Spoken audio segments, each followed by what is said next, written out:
Well, we're continuing with our fun summer series, and may the Force be with you. We're doing Star Wars this month, and last week we started with the original Star Wars movie, and this week we're moving into The Empire Strikes Back. And then they zoom into the movie, right? Remember that? Does it bring back memories? Yeah, it does. Well, yes, one of those probes did, in fact, find the rebellion hideout on that ice planet of Hoth. And that's where we find Han Solo, once again, trying to fix the Millennium Falcon. It's broken again. And we also found that, as I said, Luke is the leader of the rebels. And they know that they have been discovered. They know that this probe has discovered that they're there. And so they need to protect the base that's on the planet, and they also need to get all the ships off of the planet before the entire Empire gets there to track them down and so forth.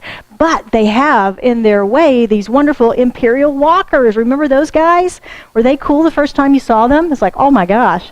And then they got so creative, and they flew around and around with their tow cable, and they tripped it up, and it fell down, and it's really pretty cool. I enjoyed watching the movie again. Anyway, Han, Leia, Chewbacca, and C-3PO all eventually escaped in the Millennium Falcon. They got away and took off.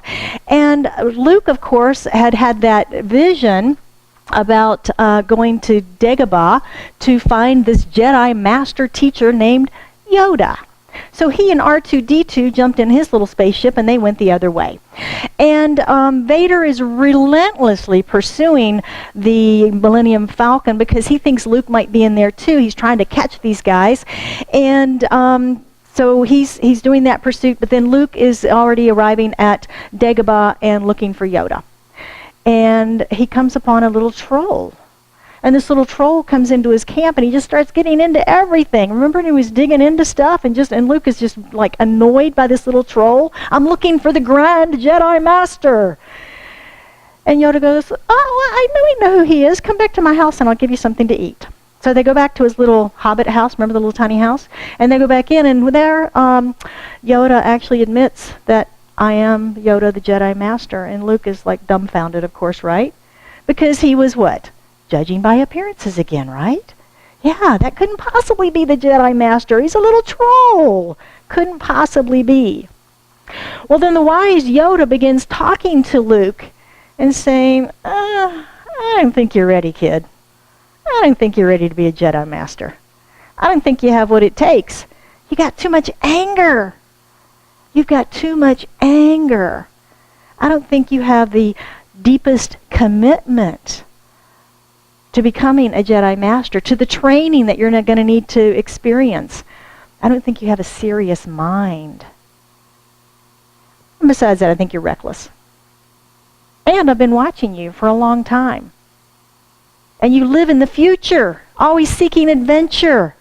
A Jedi Knight must live in the present moment, always. Any of that sound familiar? Oh, yeah. And then he asks him a very important question. He says, will you finish what you begin? Will you finish what you begin? And that's the title of my talk today. Will you finish what you begin? Do you have the self-discipline to complete the course? And I think that Luke's training with yoga is probably the best part of this whole movie. The battle scenes and the Imperial walkers, and when the Millennium Falcon, they went into the meteor field, remember that? And they dove into one of the big meteors to hide out from the Empire was chasing them, and it turned out to be that big snake, and they were inside of it. That was kind of cool. The walkers were cool. There was a lot of cool stuff about it. But Yoda was the master metaphysician, wasn't he? He's so wise, and he has so many great sayings that he said to Luke. Well, he did finally agree after Obi-Wan Kenobi came back and said, yo, dude, we got to train this kid. He's like one of our last resorts. And so with Obi-Wan and Luke begging, Yoda finally said, okay, I'll train you. So he's trying to teach Luke about the Force and how Luke can use it. Similar to what we talk about in the Science of Mind. Remember the first 4 chapters of the Science of Mind textbook. It is the thing itself, the way it works, what it does, and how to use it. And that's pretty much what Yoda's trying to teach Luke about the Force, is a similar type of thing. And the first thing that Yoda does is he's going to sweat out his anger. He's got him running through the forest everywhere. He's got Yoda on his back. He's got him just running out, trying to get the anger out of him, because he recognized what a block anger can be to our fuller expression. So we got to get that melted away. And then he teaches him how to concentrate. And that's kind of like meditation, isn't it? Teaching him that mind focus, because with Luke having anger and jumping around and not really staying focused on what he's doing, he can't apply the Force in the way that Yoda knows that he needs to do it. So Yoda has him doing all these little things where he's got him standing on his hands and balancing Yoda on his feet and lifting up crates and cargo and rocks and stones and all this sort of stuff. And he's doing pretty well at it, until all of a sudden R2-D2 starts going crazy and Luke drops everything. The rocks fall, the crates fall, and Yoda falls also. Goes falling off of Luke and just tumbling down. And Luke goes running over to the edge of the swamp where you can see his spacecraft just going all the way now under the water in the swamp. And Luke throws up his hands and he says, "I'll never get it out of there now." And Yoda, you can just see Yoda going, "Oh, this kid, always with you, always with you. It cannot be done. It cannot be done." And Luke goes, "Hey, little guy, look, it might be easy to move rocks around, but this is a spaceship. We can't move a spaceship. That's crazy to think we can do that. It's different." Yoda says, "No, no different. Only different in your mind." Sound familiar? Only different in your mind. You must unlearn what you have learned. How true is that? We sometimes have to unlearn what we think is true about truth, don't we? We sometimes have to unwind some of that stuff we've been told or some of the stuff that we've learned. Like Luke in this case, he believed that it was impossible to use the Force to raise anything larger than a stone. He could do that. And he believed that it was not going to be possible to raise the spaceship. So what's too big in your life? What's too big in your life to move? What is that thing that's just too big? Perhaps we've decided that, yeah, I can manifest a parking space, but I can't heal that thing. We have any places like that in our life sometimes? Ernest Holmes, the founder of Centers for Spiritual Living and the author of The Science of Mind that we teach from, he says, "We are not denying the physical universe when we seek to explain it. Physical form is real. If it were not for form, God or intelligence would not be expressed, because spirit is essence, presence, right? It's not a person. It's not a person of form at all. It expresses through the forms that it creates, which includes us." And he says, so far as the law is concerned, it does not know anything about big and little. It is impossible for the infinite to know that which is finite. Much like it's difficult, if not impossible, for us who are finite in our thinking to understand the true magnitude of infinite. It's impossible for the infinite to understand a limitation. It's impossible. So Yoda is telling Luke the same. Principle is principle. Principle is principle, no matter what it is applied to. Situation, event, circumstance, person, place, thing, wart, parking spot, doesn't matter. Principle is principle, right? The only difference in the power to heal is the difference that we hold in our minds. That's the only difference, right? Surgeons believe that they can heal the body through surgery, don't they? They have a strong belief that they can heal the body through surgery. I don't hold that belief. I don't think I could heal you with surgery. I might hurt you if I tried to do surgery on you. I probably would hurt you if I tried to do surgery on you. So I don't hold that belief, but I believe that the surgeon has the ability. I believe in their belief to do it. I believe in their belief to do it. And the same applies with pharmaceuticals. Science of Mind says what? Pill or prayer. As we believe. Today I'm believing in Robitussin. A little chest thing going on. So ultimately, Luke's use of the Force, like our use of the law, comes down to what? Belief. Right? It comes down to belief. He said to Yoda that he would... All right, I'll try to lift the spaceship. I'll try to lift the spaceship. He was kind of whiny in the early part, wasn't he? And Yoda goes, try not.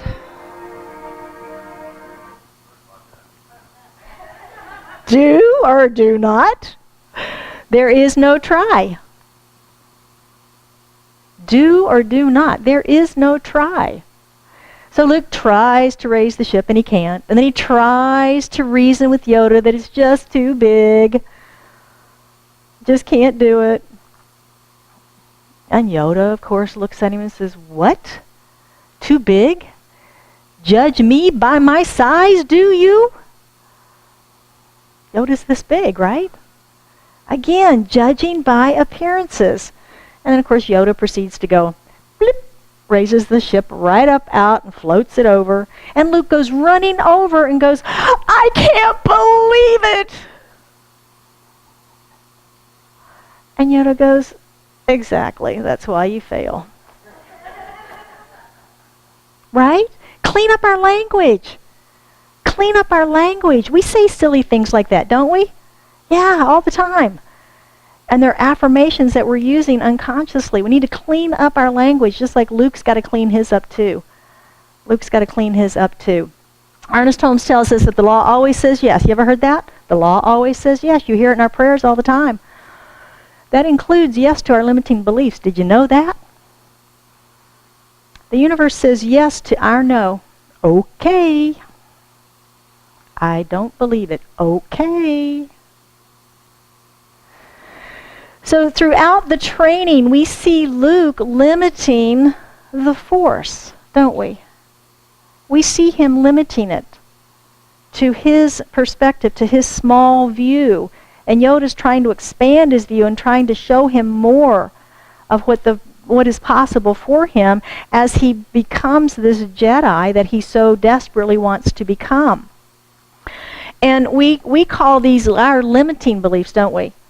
We talk about those a lot. What are those limiting beliefs? Some we know about, some we might not know about. Some we discover by accident, and they're quite surprised by them when they pop up. Those are our yeah, but.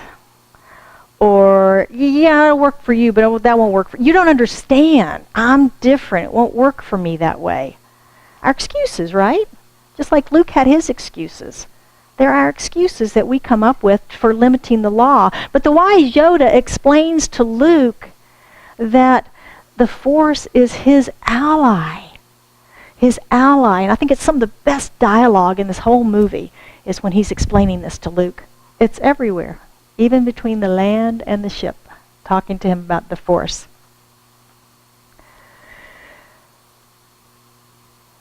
So Holmes tells us that when we know that there is but one spirit in the entire universe, we shall know that there is but one source for all forms. We shall know that every form is some manifestation of this one source. That we're all connected in that oneness and in that wholeness. That we're not separate. And that's what Yoda is trying to explain to Luke. So Luke is going okay in his training, moving along, and all of a sudden he begins to have a vision. And Yoda explains to him that a Jedi can see the past, the present, and the future. And when he starts describing this vision to Yoda, Yoda tells him that that is a vision in the future. And Luke panics. He goes, it's my friends. It's Han and Leia. And they're being imprisoned. And he's concerned about them. And he goes, I must go help them. I must go help them. I must quit my training and go help them. Do you remember the clip? Help them you may, but you will have destroyed all that they have worked and suffered for. That's a tough decision, isn't it? Do I go help my friends or do I not? Yoda and Obi-Wan both tried to convince Luke to stay and explain to him, you're vulnerable at this stage of your training. You're just in the beginning stages. You're just in the beginning stages. You're susceptible to the dark side, they tell him. And they're real concerned about the dark side of the Force, remember? Because of Darth Vader being converted to the dark side. And Luke asks them a question. He says, so is this dark side more powerful than the Force? And Yoda says, no. But it is more seductive. It is more seductive. And if you remember, Darth says to Luke, come to the dark side. It's much easier. It's a much quicker training process. Much quicker training process. And I think science of mind sometimes is mistaken as this shortcut philosophy, if you will, to abundance and manifestation. And when we first begin to learn about it, and we're manifesting princess palaces and parking spaces, we think we've got it, right? I got it. And we do, to a certain degree. Holmes addresses this in the text. He tells us that lessons on prosperity and mental control of conditions are sometimes dangerous because of the misunderstanding of the subject. Science of mind is not a get-rich-quick scheme, neither does it promise something for nothing. It does, however, promise the one who will comply with its teaching that he shall be able to bring greater possibilities and happier conditions into his experience. We do not teach that you can get what you want. If we could all get what we want, it might be disastrous. For it is certain that most of us would want things that would interfere with the well-being of someone else. Agreed? Yeah. I think it's pretty smart. So Yoda gives Luke that great advice. Decide how you must serve them best. Decide how you must serve them best. And of course, Luke is a little cocky, and he comes back and he goes, yeah, but I can help him. I feel the Force. I can do this. I can do this, right? He's young, he's cocky, he thinks he's got it. And of course, Obi-Wan looks at him and goes, you can't control it. You can't control it. That's the difference. That's the difference. And this seems to be one of the two ways that we quit. If you've ever quit a project or quit anything, that's one of the two ways that in my observation, that we do it. One is thinking that we already know all we need to know about it and moving on. Thinking we know what we already know what we need to know. And the other is that we believe something else is more important than that thing that we've committed to. We believe something else is more important than what we've committed to. That C word, commitment. Commitment. And some of us have trouble sticking to that. What have you given up in your life? What have you ever given up in your life? Either thinking that you already knew everything you needed to know about it, or that something else is more important than that thing. For me, it was school. When I was in college, when I first got out of high school, I was all gangbusters ready to go, had it all lined up, went in the first year and changed my major, and then wiped it. It was like, nope, need to get a job. I had a belief at that point that there was no other option for me other than supporting myself. So I had to flush school and go work. And that's what I did for a very long time until I hit my 40s and decided now, working full-time, I had time to go back to school and complete my degree. Kind of a crazy thing, right? But you don't, do I have any 19-year-olds in here? We're not that smart at 19. Not that smart at 19. But that was my quitting. That was what I did. I thought I knew enough to go get a good enough job to go do what I needed to do to support myself. And I didn't need to finish that degree until in my 40s I hit that glass ceiling and was told, what? No degree? I can't hire you. What do you mean you can't hire me?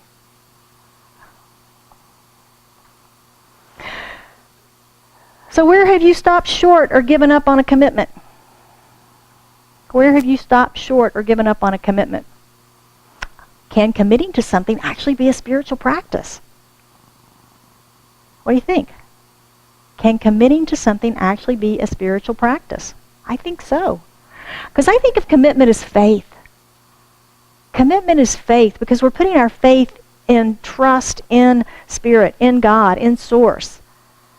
That the right thing is in front of us that we're committing to, that desire on our heart that we want to make that commitment to, that thing, that place, that person, whatever it might be, that desire is placed in our heart and it's a divine desire and it's there for a reason. And when we commit to that, when we commit to the universe commits to us. You ever heard that? Things just begin to line up when we make a decision and make a commitment. They begin to line up. You ever noticed that? Is it just me? Yeah, so that's what we see happening. In science of mind, we can sometimes feel like a kid in a candy store, though, can't we? I can create anything. What do I want? You ever felt that way? Yeah. Ever felt that way?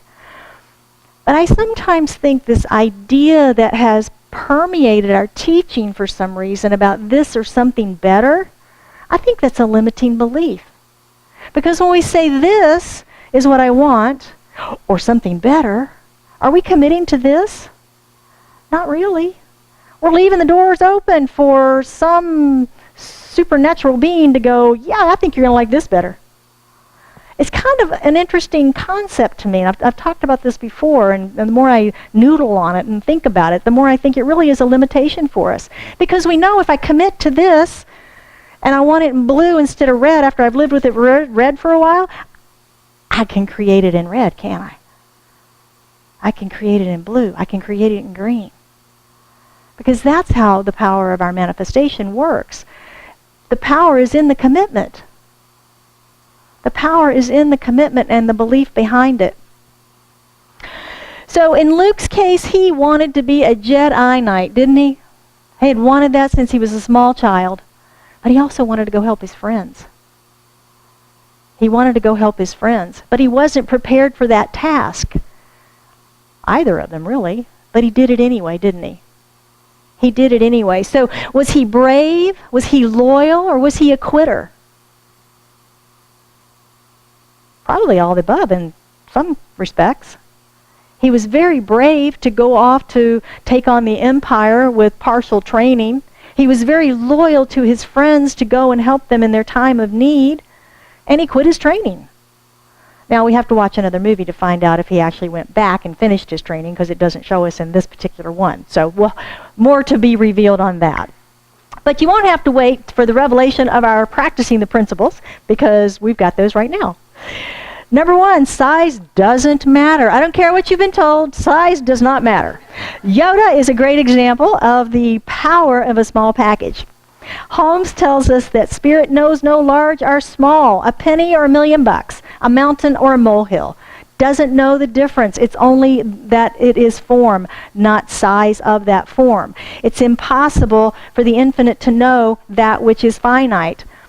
Here's the abundance. You're seeking abundance. I feel the desire for abundance. Here it is. How much are you willing to receive? A penny or $1,000,000, right? It's all in our receptivity to it that makes the difference for us. It's our receptivity that makes the difference, that defines the size. That's what defines the size. We set our own limitations and boundaries. Number two, God's got your back. Did you know that? Always. Every moment. When we believe we live in this friendly universe that always supports us, loves us, cares for us, has our back, we can create whatever we want. We can create the life of our dreams. We can go for it. We can go for it. It's when we doubt this ally that Yoda talked about, this beloved, this friend, this power that we have. When we doubt that, that's when we see that reflected back to us in the manifestations that surround us in our lives. We see our doubts and our fears reflected back to us. Yoda tells Luke that a Jedi uses the Force for knowledge and defense only, never to attack. Isn't that interesting? Knowledge and defense only, never to attack. Same is true of positive living, isn't it? Number three, I'm possible. Remember Luke? Everything was impossible. That's impossible. I can't do that. It's impossible. Well, I'm possible. Luke's own disbelief in the power of the Force limited his use of it. And we hear what Yoda wanted him to do. He kept saying, you want me to do the impossible. You want me to do the impossible. Yoda's just shaking his head. He sees Obi-Wan. He sees Darth Vader. He sees Yoda doing all of these things, using the Force, but he still doubts. He still struggles with his own access and use of the Force. Where's your belief? Where's your belief around your use of universal law? Do you believe that there's a power in the universe greater than you are and you can use it? Yeah. So whether it's learning the science of mind, principles, practices, class, relationship, or some project that you have, are you committed? Are you committed to completing? Will you finish what you begin? So I want to close this out today with another quote from the wise Jedi Master Yoda, where he tells Luke, a Jedi's strength flows from the Force, but beware of the dark side. Anger, fear, aggression. The dark side of the Force are they.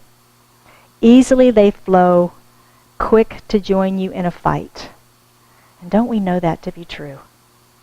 How quickly those emotions can come forward. And what a downward spiral they can be once we start going there. Once we start going there. And that's what he says.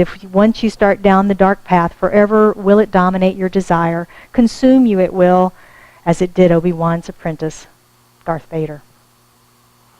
So peace and blessings, and may the Force be with each of you this week. And I want to thank you for being with us today. If you were with us for the very first time, we appreciate you taking the time to come and join us on Sunday morning. We have another gift for you as you leave today out on the member guest services table. There's some volunteers there that have another parting gift for you, an appreciation for you being in attendance this morning. Would you join me in prayer? How good it is that we come together on Sunday mornings in celebration of this thing called life, of this thing called love, of Centers for Spiritual Living, of Scottsdale Center for Spiritual Living. As we recognize that there's only one power, one presence, one life, and that is the life of God. And that is my life now, for there is only one. And it is in, through, and as me as an expression of it, as it is in, through, and as each one of us here gathered today as expressions of that universal presence, power, wisdom, love, joy, harmony, all of it here in this moment, in this breath. And so knowing that, I speak my word for each of us this day, knowing that the Force is with us, does have our back, that we are always gathered in this oneness, this wholeness, and this love ever available to each of us.